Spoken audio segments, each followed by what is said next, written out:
A week from today, people in the Taylor County towns of Granton, Westboro, and Molitor will have a recall election. Voters there have an opportunity to reconsider their choice for county board supervisor after nearly a quarter of voters in the district successfully petitioned to recall Lester Lewis. It's among the latest developments coming out of the county following a lot of turnover in the Veterans Service Office. We just received confirmation that Taylor County is investigating the circumstances around how the Veterans Benefits Specialist abruptly quit. A statement from the county's attorney says Nikki Sherman is accused of taking intentional steps to disrupt the ongoing operations of the Veterans Office.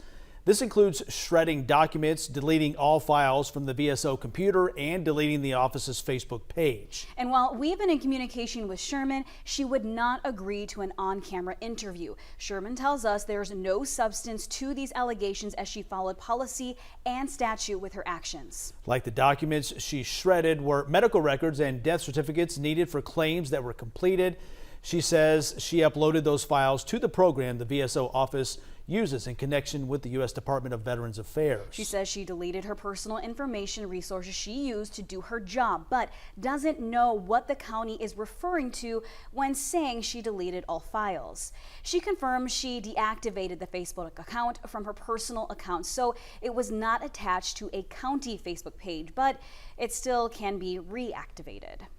7 Investigates' Emily Davies has been digging into all that's been happening for months now. Emily, I understand it's not the only development. Yes, but here's a little background before we get to that. Every county is required by law to have a Veterans Service Office to connect veterans to entitled benefits.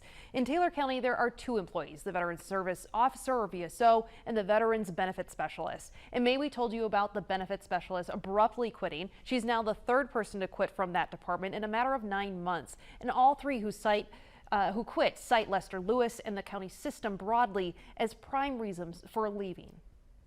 And beside her and guide her through the night with a light from above. Veterans are passionate about what the flag represents, and they have just as much pride in those who fight for them.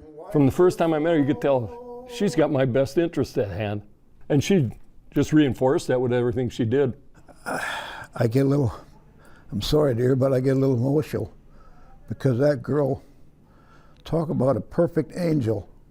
My word, she was just fantastic. These veterans are talking about Nikki Sherman. She stated in her resignation letter, quote, "I have been through a lot in the last year in my position at Taylor County, and the environment is not getting any better. The continuous harassment, intimidation, and bullying continued," end quote. This momentum of VSO staff leaving started about 8 months after Sherman was hired as benefit specialist and Shelley Shaw as VSO in 2021. They were hired because the people on the committee at the time listened to the people already in that office. Because those people know how that office is supposed to run. Those people knew what kind of skills were needed.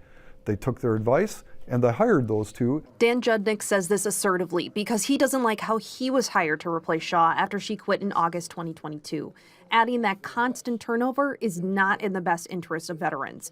Judnick says he doesn't believe Shaw and Sherman got the respect they deserve from the county government. Were you ever treated in the way that either Shelley or Nikki were treated? No, I was not. Shaw resigned following a series of arguments she believed created a hostile work environment. Shaw and Sherman were regularly arguing with the Veterans Service Committee and the county's administrative coordinator.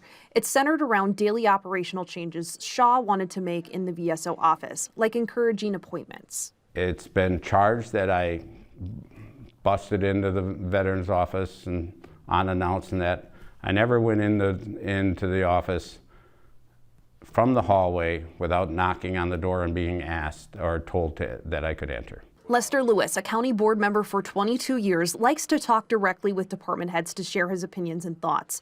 The then Veterans Committee chair told the sheriff following a complaint Shaw and Sherman filed in April last year that he did not feel requiring him to make an appointment was acceptable as he is the chairman of her committee. Lewis ultimately accommodated the appointment request after one of several complaints to the sheriff's office and HR over many months. In many of them, the women noted they felt intimidated by Lewis's demeanor and questioning.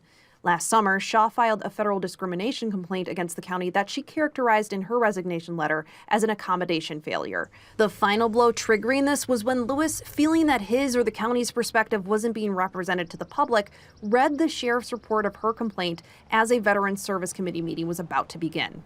Do you feel like that was the most appropriate way to do that? Yes, I do, because another way would have been to put it in the paper because it was public. That would have not been appropriate, but maybe they would have thought it was. But there was plenty of people that thought it was inappropriate to do that at a meeting.